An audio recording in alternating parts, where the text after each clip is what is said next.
Hi, I'm David Bushman, television curator at the Paley Center for Media in New York.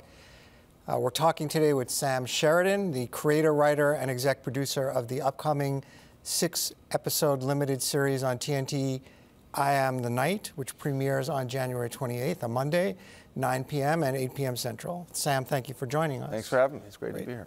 So first, let's start sort of generally and tell me about I Am the Night and what it is about and what attracted you to the project. Sure. I Am the Night is a story that really inspired by a true story. My wife Patty met Fauna Hodel, who the story's based on, about 10 years ago, and Patty came home and she said, "You won't believe what I just heard." And she had some books and she had some articles, and we sort of got into Fauna's life. And Fauna Hodel was raised outside of Reno in Sparks, Nevada in the 50s. And she, her birth certificate said that her father was an unknown Negro, and she was adopted. And her journey really was this journey of self-discovery where someone finds out the worst is true about themselves, and yet her inner light and her sort of love for the world were so strong. It was just a fascinating kind of conjunction. And so that's how, my wife got involved. Your wife being? Patty Jenkins. My wife, Patty Jenkins, the director. And she had just done Monster at the time. And so, she's a huge true crime fan, and there's this massive true crime element to Fauna's story as well. And she tried to set this up sort of maybe 8 or 9 years ago, but it was really before the miniseries was back. And I think, it was always like, it's too much story for a feature, and it's not going on and on forever, so where does it fit? And with the return of the miniseries, it became more viable. And then, my wife Patty was working with Chris Pine on Wonder Woman, and they were, very simpatico, and they had a lot of discussions, and she told him this crazy story of Fauna Hodel. And he was like, "We got to do that. That's amazing." And Patty told me that, and I was like, "Well, he's not the bad guy, Chris isn't the bad guy." Yeah, because in this book, there's no role for Chris Pine. No, there's no. But there were reporters, whose lives were ruined and who were sued for libel, and for me, I'd always been shy of the story because it's so dark, and it's sort of this little girl's story and this woman's story, but having a classic noir foil to kind of narratively structure suddenly unlocked it. And I was like, oh, I know how to do this. And I could feel, okay, because there's ways to pace this narratively, and there's ways to do this, and even to subvert noir and to subvert the kind of classic noir hero. That's always exciting, to kind of try to do something new with genre.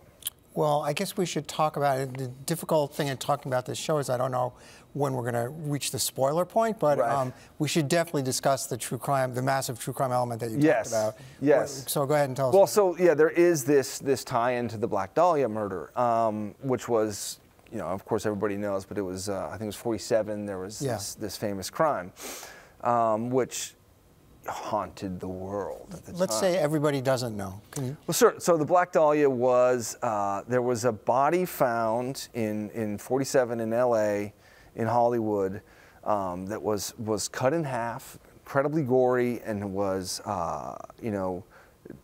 disfigured and dismembered and drained of blood. And the police always felt like there was someone with medical experience because it was so surgical and clean. And there are a lot of theories and a lot of sort of myth sprung up, and I think part of it had to do with the 30s and 40s, this changing morality coming into the country.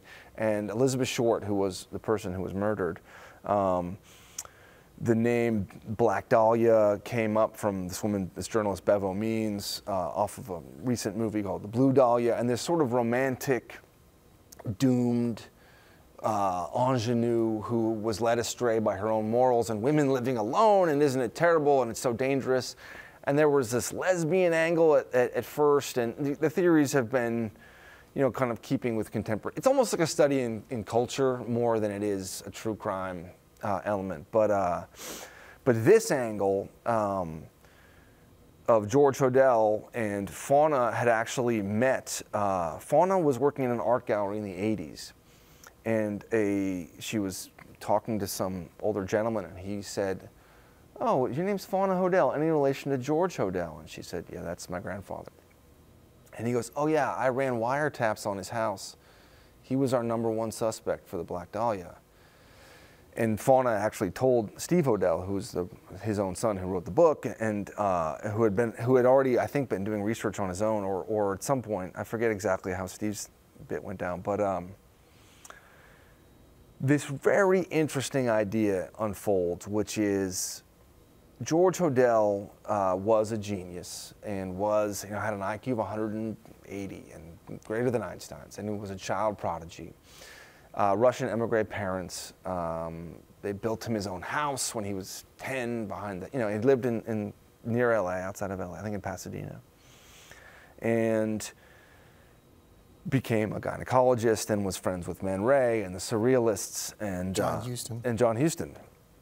And had this sort of salon, and George Miller was, and even Hecht was in an, so Hecht, yeah. Yes, we're all coming through there.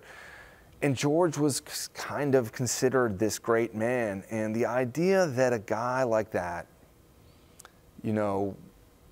was trying to impress his surrealist friends and trying to be greater than them. A guy who, I think the key to understanding George is to think about him as a failed prodigy and what that does when your expectations are that you're this special genius and it's not recognized. What happens? And that was a theme we really explored throughout the show, is the price you're willing to pay to be great. And I think Jay Singletary, Chris's sort of conglomerate character, was another place to explore that theme. Do you, are we going there now? Like what George Hodel's, Hodel, yeah. Hodel, what his role was in your opinion, or in the opinion of the show? Well, I'll leave it open, but I think, certainly he was the suspect. And I think that's what was interesting to me as a metaphor, really, is instead of it being, I think we've all seen the serial killer movie where the guy's compelled and he's drooling and who's my next victim? And I never wanted to do that with George. I wanted it, because to me it's much scarier if it's a choice. If he made a decision to do this, to be an artist. I think that was something really interesting. So basically what you're suggesting is that this was he treated this as his creation. I think so, yeah. I think it was, the surrealists, I think, the interesting thing, because I was a painter and my wife was a painter, she went to Cooper, and my mom was an art historian, so I'd grown up with looking at surrealism, of course, and they're considered great men, and whether it's Dali or Man Ray or whoever, and to revisit that with this modern eye of how misogynistic it is, and how, turning women into coat racks and objects, and this, tying them up and cutting them into pieces, and even Dali, it's very frightened of women in a way, and I think that thematically also bubbling through was very interesting for me to get into. Can you say whether was Betty Short just in the wrong place at the wrong time, or was there something else going on between her and George Hodel? Oh, I think probably there was. I mean, George was quite the womanizer, but again, that's not. What's interesting too is that this isn't a big part of our show. This is sort of background to this story of this girl, and what's great about that is when you have these huge fireworks going off in the background, it kind of takes the pressure off, and you can explore a smaller, more human story at length, and still have a noir thriller that satisfies TNT. So TNT is airing this under the suspense umbrella that it aired The Alienist in. Right. How would you categorize it? Absolutely, it's a thriller. Yeah, it's a noir thriller. But I think it's also, in my opinion, what I tried to do was transcend the genre. I think that's what great noir does. Right. Is it becomes literature. Right. It becomes special in its way, and I think the way to do that is to be more honest and be more authentic and to look deeper into all your characters, into all their motivations, and to say things about human nature. So that was certainly what we tried to do. You'll have to let me know if it worked. Should we talk about Fauna's relationship? Well, Fauna's mother was George's daughter, Tamar, and her relationship with her father. And I'd rather not. I want to leave that as a spoiler. I think, you know, anybody who Googles this will figure it out in 2 seconds. But still, I think it's more fun. But I just think, you know, Fauna set off to discover who she was, and everything just got worse and worse for her. And I think her coming through that intact is the genesis of the story. Right. The title of her book is, which I read, One Day Shall Darken. And you mentioned that her birth certificate lists her father as Negro. Again, I don't know how much we can get into this, but she, in fact, was not. Well, I mean, what was that about? I think there's something fascinating here, which I didn't address completely, but I was fascinated by, which is the cognitive dissonance of race in America, and you know, the one-drop rule, and passing both sides. There's a fantastic, interesting, deep history of passing both ways in America, and I think it's just super rich territory.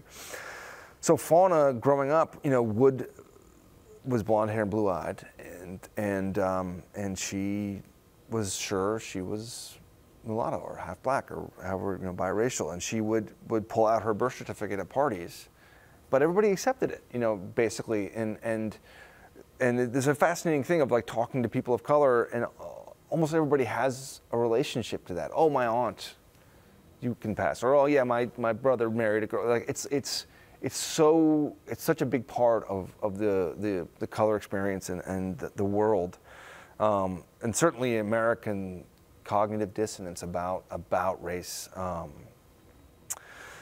But I don't want to get into the actual spoilers of who Tamar was, but I think, you know, it was very complicated, and there's even, you know, more things have come to light since the show, and it goes on and on.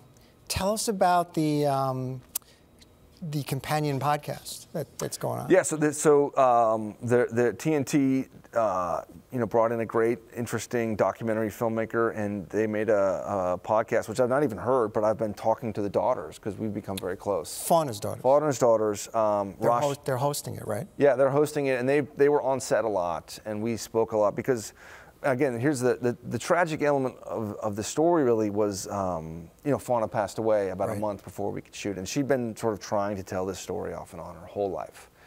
And she'd held out for Patty, and she had, you know, she'd read the pilot, she knew it was happening, and she was satisfied. But still, she would have gotten such a kick out of being here for all this. It's really, you know, it's a bummer, but she's here in spirit, and her daughters were with us, and you know, we tried to do right, and I think they were really happy with how things went.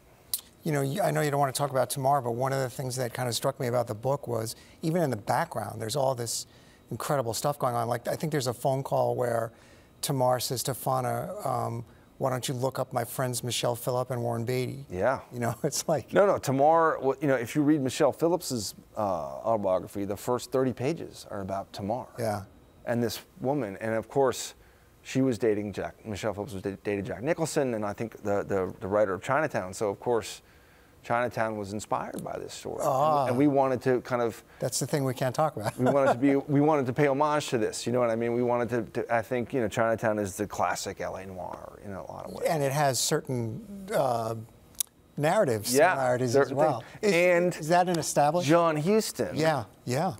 New George. I mean, it gets super weird. That's the interesting thing about this true story too, is that the more you dig on it, like, you'll just find bananas stuff going on. I mean, the podcast guys found like like a secretary may have been murdered, and like they found a mine that's like called the Black Dahlia mine, where they think the bodies. I can't even get it, but it. Well, George Hodell's secretary was supposedly threatening to blackmail him about fraudulent practices. And you know, there's supposedly the LAPD has these wiretaps, or had them, that had George saying, supposing I did kill the Dahlia, they'll never prove it, my secretary's dead, and she'd been poisoned with cyanide. Right. So you know, it's like, it just goes on and on. And the celebrity tie-ins and the art, you know, there's a lot here. I mean, there's... And how about so Hodel lived on a house on Franklin Avenue, I think. Yes. In LA, that I think it's called the Soden House. Yes. You actually filmed there. We right? shot a lot there, yeah. So the Soden House is a Frank Lloyd Wright Jr. House. And again, a guy trying to be a great man. You know what I mean? There's a fascinating turn of like, here's frank Lloyd Wright Jr., who is trying to communicate with the most famous architect in the world. Yeah. Through, you know, trying to impress his dad and trying to live up to it. And it's kind of a monstrosity. I mean, there's some great things about the Soden House, but it's also terrifying. And I think, you know, one of the things about Hodel was he was a huge aficionado of the Marquis de Sade and 120 Days of Sodom, which, I don't know if you've read it, but it's like the most horrible book to read. Don't ever read it. It's, okay. I mean, you can read it for like 10 pages. It's so awful. But it's consistently terrible. But the first thing they do is they get a castle and they blow up the bridge, and they're on the border, and no one can get, they're in a safe, secure spot where they can do whatever they want. And that's the real feeling of the Soden House, is like, it's this citadel where you can do whatever you want inside and no one can know. And there is some speculation that she was killed in that house, right? Absolutely. And there's secret passages, kind of, and there's places to spy on people, and you know, people, the daughters have a very bad reaction in that house, and you know, some other people sort of felt like it was very psychically haunted and creepy, and there was definitely weird stuff. It reminds me a little bit of the, you know, the story about Jack Parsons and his devotion to Thelema, I think, the Aleister Crowley religion. Yeah. There was like all this weird stuff going on. Right. It's actually a CBS All Access show called Strange Angel about this. So kind of, but when I was reading the book, it sort of reminded me of that, with all these strange happenings going on there. Yeah, I mean, people, you know, definitely who've lived there, you know, later, I think a homeless woman came in and said that she'd seen people killed there. You know, who knows? I mean, but there was definitely, I think in the 30s and 40s, there were these parties that were out of control. And do people live in that house now, or is it? They do. They do. Yeah. And they just let you come in and film. Yeah, and they're very. I think they've gotten very excited about the idea now. Like, they're into it. I think they were. Yeah, they're cool with it. They were great. When you talk about Jay, Chris's character, subverting noir, how do you mean? Well, I think, you know, we set him up as the classic noir foil of the, you know, he could be a drunken PI. You know, she walked in, she had, you know, she was trouble. I knew that kind of, you know, that's what we're playing with. Right. And we're gonna, you know, I think what we do story-wise is subvert that with the plot, which you'll have to wait and see. But I think also Chris was very interested in exploring a character with PTSD. And so, you know, we sort of came up with the Korean War as at the right time, and what it led me to in a really interesting way was kind of creating a mirror for our villain, you know, in terms of a guy who has the same evil inside him if he lets it out. And there's a recurring motif of a bull that shows up in the show, and it's sort of the evil in all of us that even fauna can feel. And I think, I mean, again, I think it's true. I think, you know, anybody can do evil and can feel and if you give into it, it can ruin your life, kind of thing. Yeah, I mean, the sort of whole evolution of the hero, I think, in television, with the whole development of, you know, Walter White and Tony Soprano and all of that, has really undergone an interesting evolution, and there's so much more nuance and darkness, I think.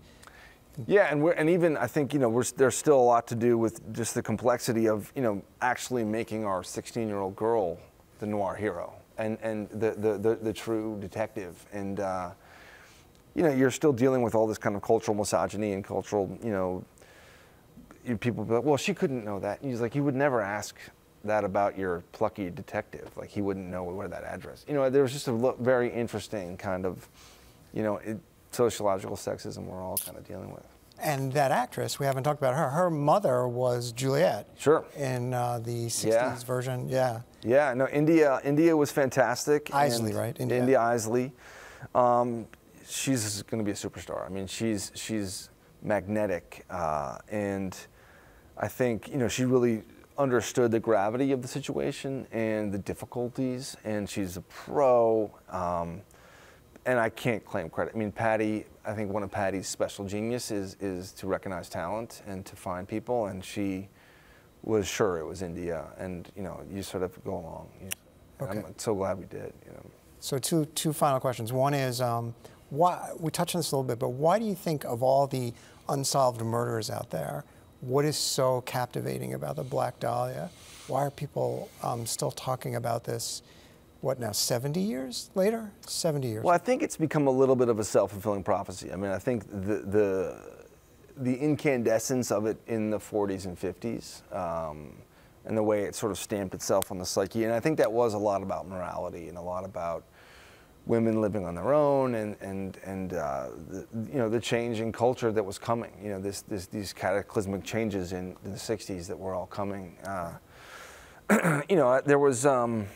And then I think just the gore and the horror and the madness, the kind of inexplicable madness, which I think our show in a way gives the best explanation I've ever heard and the most convincing to explaining why someone would ever do it like that, something like that to somebody else. The thing is, because if you read Steve's book, Steve Hodel's book, sure. First of all, you get the sense that LA was just kind of like a wreck at this time, because there were a lot of single women being murdered at that time, and that the city was really anxious and on edge. He actually thinks George was responsible for many of them, but yes. None of them are as remembered as the Betty Short one. Yeah. Well, there was, I think, the lipstick killer, but... There was other ones, yeah, and I think, you know, part of it is too, I think the name and the picture of Elizabeth Short and her beauty and this kind of tragic, you know, first they called it the werewolf killings, and then the Black Dahlia name hit later. But yeah, it grabbed hold of the imagination, and I think part of it was what was done, and that amount of violence and hatred. And what was interesting was, I don't know if you've seen the show, but we get into that. You know, does it look like it? So one of the things that our Chris Pine's character Jay Singletary says is. You know, he's an expert in hate. You know, I know all about hate. You know, because he's been through the Korean War and was at the Chosin. That when he sees the body and when he's thinking about it, he goes, "It's not hate. It's not hate. It was something else." So we'll have to wait and see. Okay, yeah, that's enticing. Last question, Sam, is how sure, on a scale of 1 to 10, are you of who killed Betty Short? I'd say I'm at about an 8. Okay. I do think there's something lost in myth that's unknowable.